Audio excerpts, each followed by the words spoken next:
பரவாயில்லைங்க.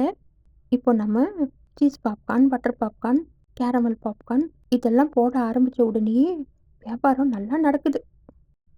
நான் இப்போ கடை பார்த்துக்கிறேன். நீங்க டவுனுக்கு போய் அந்த சீஸ் மசாலா பவுடர் வாங்கிட்டு வந்துடுங்க. அப்படியே உங்க ஃப்ரெண்டு கிட்ட அந்த கல்யாண புரோக்கரோட நம்பர் வாங்கிட்டு வந்துடுங்க. நம்ம பொண்ண நல்ல இடத்துல கல்யாணம் பண்ணி குடுக்கணுங்க. ஆ, நான் கண்டிப்பா வாங்கிட்டு வந்துடுறேன். ஆமா, அந்த கல்யாண புரோக்கர வர சொன்னீங்களா? எப்போ வர சொல்லியிருக்கீங்க? இன்னும் கொஞ்ச நேரத்துல வந்துடுவாரு. அதான் பாரு வந்துட்டு இருக்காரு.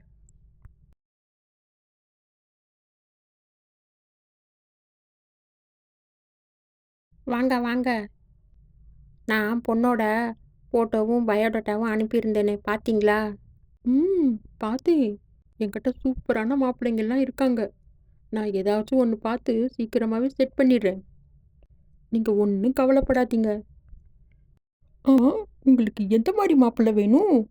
ஐடி கம்பெனில ஒர்க் பண்ற பையனா இருந்தா பரவாயில்ல. கை நெறைய சம்பளம் வாங்கணும். அப்புறம் சொந்தமா வீடு, ஒரு கார் எல்லாம் இருக்கணும். என்கிட்ட அது மாரி ஒரு 4, 5 பசங்க இருக்காங்க. ஆனா நீங்க கொஞ்சம் நகை அதெல்லாம் கொஞ்சம் அதிகமா குடுப்பீங்களா? நீங்க நகை நட்டு பத்தியெல்லாம் ஒண்ணும் கவலைப்படாதீங்க. அவங்க எவ்வளோ கேட்குறாங்களோ, அதுக்கு மேலேயே நம்ம பண்ணுவோம். நம்மகிட்ட இருக்கிறதெல்லாம் நம்ம பொண்ணுக்கு தானே! நீங்க நல்ல மாப்பிள்ளையா பாருங்க. அப்போ ஓகே. ஒண்ணும் ப்ராப்ளம் இல்ல. நான் உங்களுக்கு சூப்பரான மாப்பிள்ளைங்களா கொண்டாந்து காமிக்கிறேன்.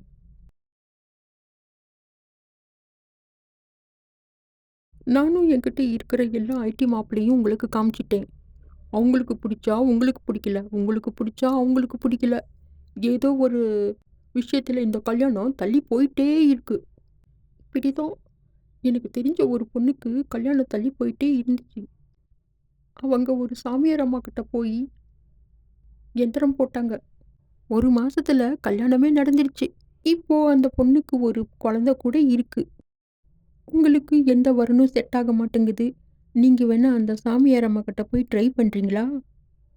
அவங்க யாகம் பண்ணி மந்திரம் போட்டு ஒரு எந்திரம் குடுப்பாங்க. அத உங்க பொண்ணு கழுத்துல போட்டீங்கன்னா, உங்க பொண்ணுக்கும் 1 மாசத்துல கல்யாணம் ஆயிடும். என்னது சாமியார்கிட்டயா? ம். அந்த சாமியார்கிட்ட போனா கண்டிப்பா 1 மாசத்துல கல்யாணம் நடந்துடுமா? ஆமா, 1 மாசத்துல கண்டிப்பா கல்யாணம் நடந்துடும். நீங்க தான் நம்பிக்கையோட செயல்படணும். என்னங்க, போய் சாமியார பார்த்துட்டு தான் வரலாமே! நம்ம பொண்ணுக்கு சீக்கிரமா கல்யாணம் ஆனா சரி. சரி, நீங்க அட்ரஸ் சொல்லுங்க.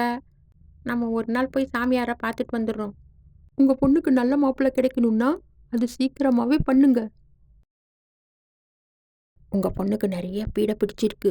அத போக்கணும்னா அவங்க வீட்ல வந்து பூஜை பண்ணணும். பூஜை பண்றப்போ உங்க பொண்ணோட நகை, நட்டு எல்லாம் வச்சு தான் பூஜை பண்ணணும். பண்ணா 1 மாசத்துல உங்க பொண்ணுக்கு கல்யாணம் நடந்துடும். அப்படிங்களாம்மா? ரொம்ப சந்தோஷம். உங்களுக்கு எவ்வளோ பணம் குடுக்கணும்? நான் ஒரு பைசா பணம் கூட வாங்க மாட்டேன். உங்க பொண்ணுக்கு கல்யாணம் ஆன வாட்டி தான் நான் பணம் வாங்குவேன். இதையெல்லாம் நான் ஒரு சேவையா பண்ணிட்டுருக்கேன். எனக்கு ஒத்த ரூபா கூட வேணாம்.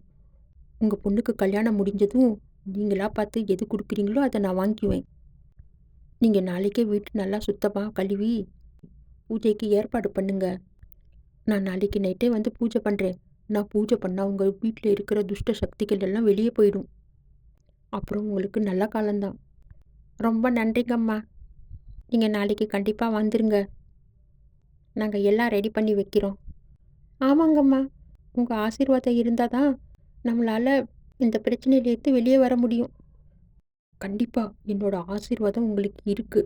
நீங்க ஆக வேண்டிய வேலைய பாருங்க. என்ன பூஜைக்கு எல்லாம் ரெடி பண்ணிட்டீங்களா? ஆ, ரெடி பண்ணிட்டோங்கம்மா. எல்லாம் குளிச்சு சுத்தபத்தமா தானே இருக்கீங்க? வீட்டெல்லாம் சுத்தம் பண்ணீங்களா? ஆ, அதெல்லாம் பண்ணிட்டோங்கம்மா.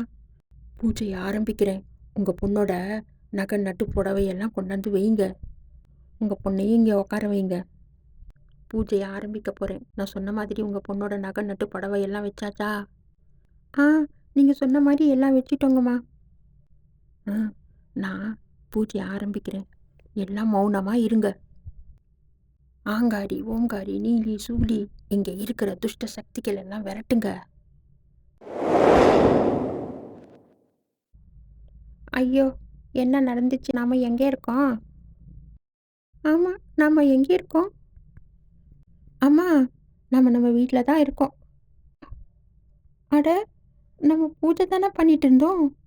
எங்கே அந்த சாமியார் அம்மாவ காணோம்? ஐயையோ! இங்க வச்சிருந்த நகை, நட்டு எல்லாம் காணோம். ஐயோ! என்னங்க இப்படி ஆயிடுச்சு? நம்ம பொண்ணுக்கு நல்லது நடக்கணும்னு நான் பூஜை பண்ணா, இந்த போலீஸ் சாமியார் அம்மா இங்க இருந்த நகையெல்லாம் சுருட்டிட்டு போயிட்டாங்களே!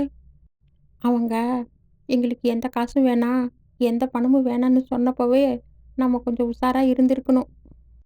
ஐயோ! என்னங்க, என் பொண்ணுக்கு ஒரு நல்ல இடத்துல கட்டி குடுக்கணும்னு நெனச்சிட்டு, எவ்வளோ கஷ்டப்பட்டு இந்த நகை நட்டு எல்லாம் சேர்த்தேன். இப்போ எல்லாமே மொத்தமா இப்படி போயிடுச்சே! இப்போ நான் என்ன பண்ணுவேன்? அம்மா, நீங்க ஒண்ணும் கவலைப்படாதீங்க. எனக்கு இது மாரி நடக்கும்னு மொதல்லயே தெரியும். அதனால தான் நான் அந்த ஒரிஜினல் நகையெல்லாம் மாத்தி டூப்ளிகேட் நகைய வச்சேன். என்னம்மா சொல்ற? நெஜமாவா? ஆமாம்மா, நெஜமா தான். அந்த பெட்டியில இருந்த ஒரிஜினல் நகையெல்லாம் மாத்தி டூப்ளிகேட் நகைய தான் வச்சேன். அவங்க டூப்ளிகேட் நகைய தான் எடுத்துட்டு போயிருக்காங்க. உடுங்க. நீங்க ஒண்ணும் கவலைப்படாதீங்க. இனிமே இந்த மாரி பூஜை, மந்திரம், எந்திரம், தந்திரம்ன்னு யார் பின்னாடியும் போகாம, டைரக்ட்டா ஆண்டவன்கிட்டயே வேண்டிக்கோங்க. ஆமாம்மா, நீ ரொம்ப சரியா சொன்ன. நீ கொஞ்சம் உஷாரா இருந்ததால நம்ம தப்பிச்சோம். நல்ல வேளை ஆண்டவன் எங்கள காப்பாத்திட்டான்.